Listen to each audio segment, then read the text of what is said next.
Observez ceux qui progressent vraiment et vous verrez qu'il existe un schéma. Peu importe le domaine, travail, argent, corps ou vie personnelle, c'est jamais une question de talent, de chance ou de visibilité. C'est une question de préparation, de posture et de maîtrise de soi. Pendant que beaucoup gaspillent leur énergie à essayer de paraître, d'autres construisent en silence. C'est ce schéma qui sépare ceux qui grandissent de ceux qui ne font que s'agiter. C'est de cela dont nous allons parler. Quand vous observez ceux qui évoluent réellement, vous remarquez un socle reposant sur 3 piliers. Étudier, s'entraîner, garder le silence. Étudier, c'est nourrir l'esprit avec de la clarté. Apprendre à voir ce qui passait inaperçu. S'entraîner, c'est créer de la résistance. Pas seulement dans le corps, mais dans l'esprit. S'apprendre à continuer, même quand la volonté faiblit. Garder le silence, c'est protéger son énergie, ses plans et son processus. Ne pas échanger un progrès réel contre une validation rapide. Réunis, ces 3 pratiques forgent quelqu'un de dangereux. Dangereux parce qu'il ne dépend pas de la validation extérieure, ne réagit pas sous l'impulsion et est trop occupé à évoluer pour avoir besoin de se justifier. Aujourd'hui, vous allez apprendre à appliquer cela concrètement grâce à 7 méthodes stoïciennes pour transformer votre mentalité, votre posture et votre comportement. Car étudier sans appliquer ne sert à rien.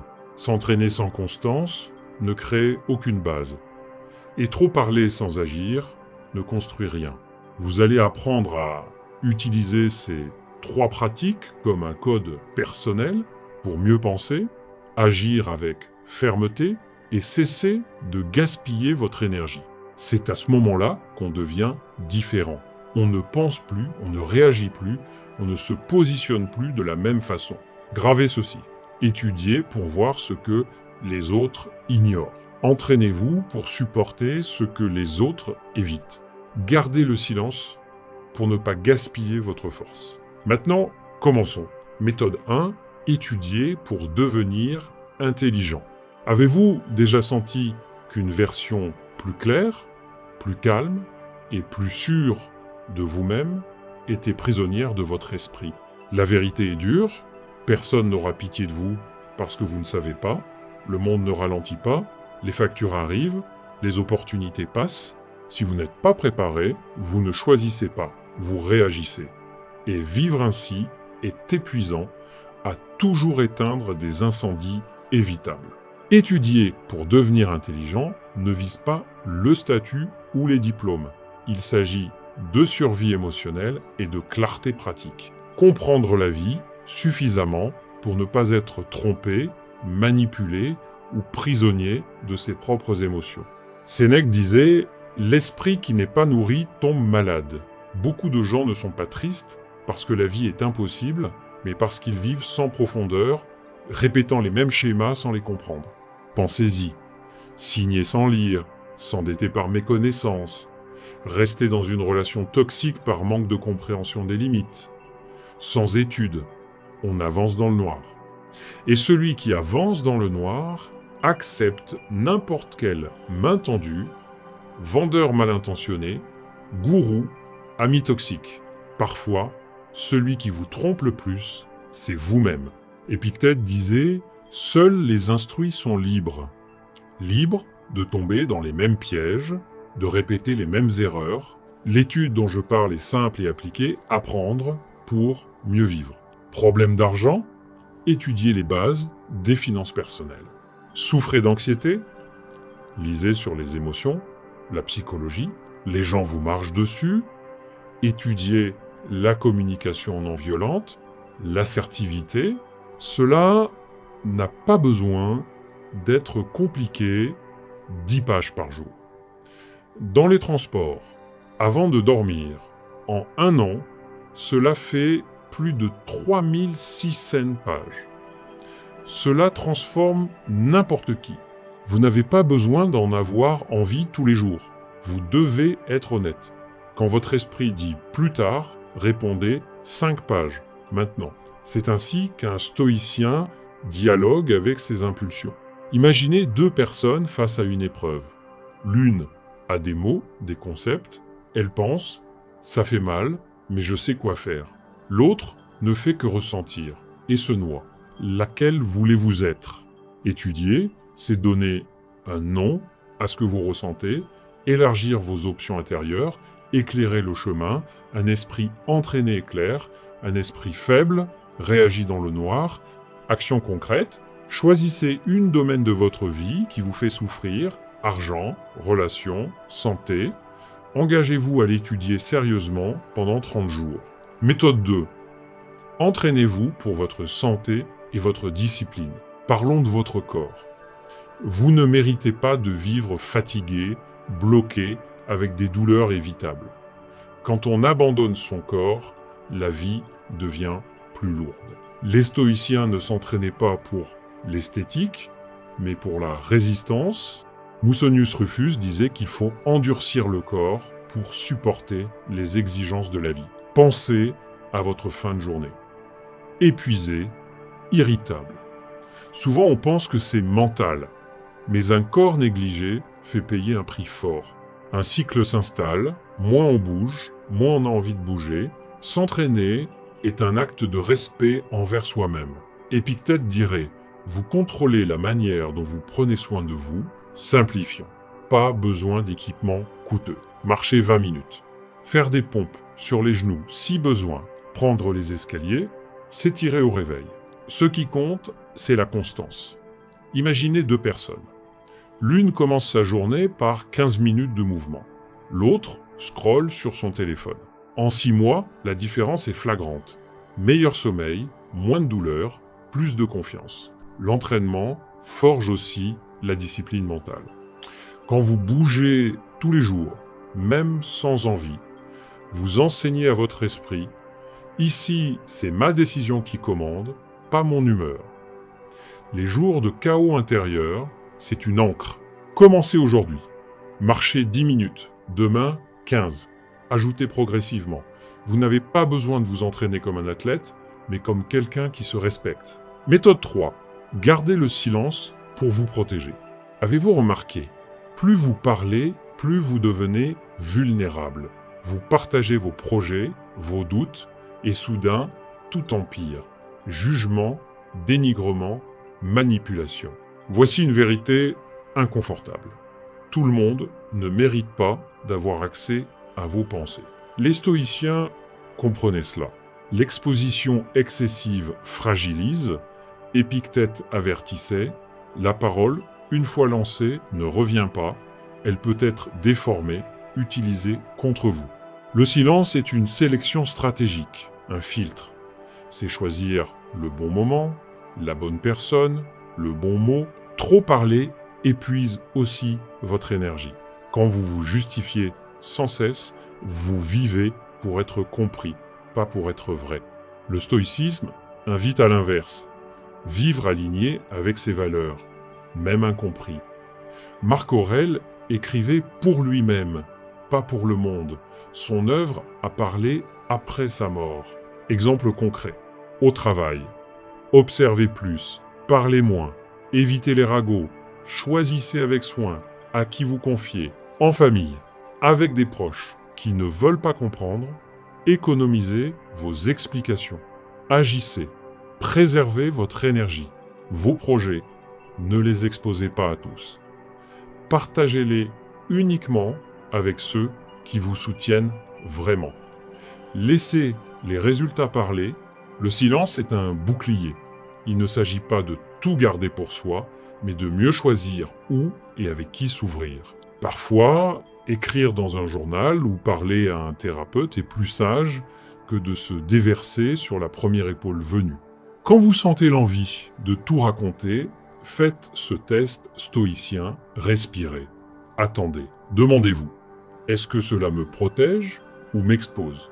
Cette personne a-t-elle vraiment besoin de savoir ou est-ce que je cherche une validation ? Le silence est la forme la plus mature de l'amour-propre. Méthode 4, adoptez une posture ferme. Avant même de parler, votre corps envoie un message. La façon dont vous marchez, vous tenez, regardez, dit déjà « j'ai confiance » ou « je me diminue ». Il ne s'agit pas d'arrogance, mais de ne pas se diminuer face à sa propre vie. Tête baissée, épaules tombantes, respiration courte, ce langage corporel transmet de l'insécurité, de la fatigue, et avec le temps, on finit par croire que l'on est cela. Pour les stoïciens, la posture était de la dignité, l'expression visible du respect de soi. Marc Aurèle se rappelait d'agir avec dignité, même seul. Alignez votre boussole intérieure, relevez légèrement le menton, regardez devant vous, ouvrez la poitrine, ancrez vos pieds au sol, marchez sans traîner. Quand le corps s'organise, l'esprit trouve une direction. La respiration s'approfondit, la présence s'élargit, le message est clair, je me prends au sérieux. Testez dès aujourd'hui. Observez et corrigez votre posture pendant quelques minutes. Remarquez la différence. Votre transformation doit aussi apparaître dans la façon dont vous occupez l'espace. Méthode 5. Contrôlez l'envie de réagir. Cette impulsion de répondre immédiatement à une pique, une critique et le regret qui suit. La plupart des conflits naissent non de l'acte de l'autre, mais de notre incapacité à retenir cette impulsion au mauvais moment. Épictète enseignait « Ce n'est pas l'insulte qui blesse, c'est le jugement que nous portons sur elle. » Et ce jugement sort souvent trop vite. Avoir le dernier mot, se justifier, répliquer par ironie, sur le moment, cela semble obligatoire. Contrôler l'envie de réagir, c'est créer un espace entre le stimulus et votre réponse. C'est dans cet espace que vit la maîtrise de soi. Marc Aurèle se rappelait tu n'es pas obligé d'avoir une opinion sur tout, ni de répondre à tout. Pratique. Quand l'envie monte, arrêtez-vous. Comptez mentalement jusqu'à 10. Dans cet intervalle, demandez-vous ce que je vais dire va-t-il améliorer quelque chose, apporter de la paix ou des problèmes? Est-ce nécessaire ou est-ce mon ego qui parle? Souvent, vous parlerez pour soulager un malaise intérieur, pas pour résoudre quoi que ce soit. Alors, le silence devient un choix conscient, par respect pour vous-même. Cela fait de vous un meilleur observateur. Dans les conflits, celui qui parle moins et observe plus en sort plus fort. Il ne se livre pas trop, ne s'épuise pas inutilement. Méthode 6. Ne laissez pas la peur vous vaincre. Tout vrai changement active une peur silencieuse. La peur du rejet, d'être perçu différemment, de perdre sa place. Beaucoup n'abandonnent pas par incapacité, mais pour éviter l'inconfort d'être vu autrement. Il est plus facile de rester prévisible, sympa, celui qui ne dérange pas, la peur murmure, ne change pas trop. Épictète était direct.